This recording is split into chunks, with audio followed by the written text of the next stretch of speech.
తండ్రి మృతితో తీవ్ర విషాదంలో ఉన్న రింకు సింగ్ దేశం కోసం మళ్లీ మైదానంలోకి దిగేందుకు రెడీ అయ్యాడు.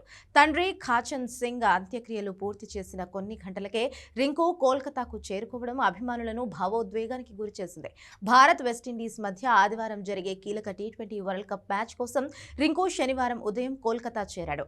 ఈ మ్యాచ్ భారత్కు డూ ఆర్ డైగా మారిన నేపథ్యంలో అతని చేరిక జట్టుకు పెద్ద బలంగా కానుంది. రింకు చెన్నై నుంచి ఉదయం 5 గంటలకు ఢిల్లీ వెళ్లి తండ్రి అంత్యక్రియల్లో పాల్గొన్నాడు. క్యాన్సర్ బారిన పడిన రింకు తండ్రి ఖాచన్ సింగ్ గ్రేటర్ నోయిడాలోని యథార్థ్ హాస్పిటల్లో చికిత్స పొందుతుండగా పరిస్థితి మరింత విషమించింది.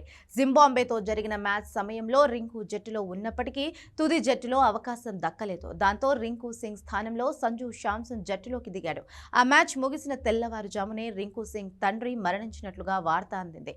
దాంతో శుక్రవారం సాయంత్రం అలీగఢ్లో తండ్రి అంత్యక్రియలు నిర్వహించారు. తీవ్ర విషాదంలో రింకు మునిగిపోవడంతో ఈ టీ20 వరల్డ్ కప్ మిగతా మ్యాచ్లకు రింకు అందుబాటులో ఉండడని అందరూ అనుకున్నారు. కానీ శనివారం ఉదయం కోల్కతా విమానాశ్రమంలో రింకు కనిపించాడు.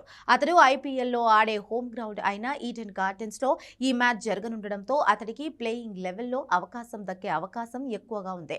ఆర్థిక ఇబ్బందులు ఉన్నప్పటికీ గ్యాస్ సిలిండర్లు వేస్తూ తన కుమారుడి కలను నెరవేర్చిన తండ్రికే తన విజయాన్ని అంకితం చేస్తున్నారని రింకు గతంలో చాలాసార్లు చెప్పాడు. ఇప్పుడు అదే తండ్రిని కోల్పోయినా దేశం కోసం మైదానంలోకి దిగేందుకు రెడీ అవ్వడం అతడి నిబద్ధతకు నిదర్శనం. భారత్కు అత్యంత కీలకమైన ఈ మ్యాచ్లో రింకు మళ్లీ జట్టులోకి వస్తాడా, అతడి బ్యాట్ మళ్లీ పరుగులు కురిపిస్తుందా అన్నది అభిమానులు ఆసక్తిగా ఎదురుచూస్తున్నారు.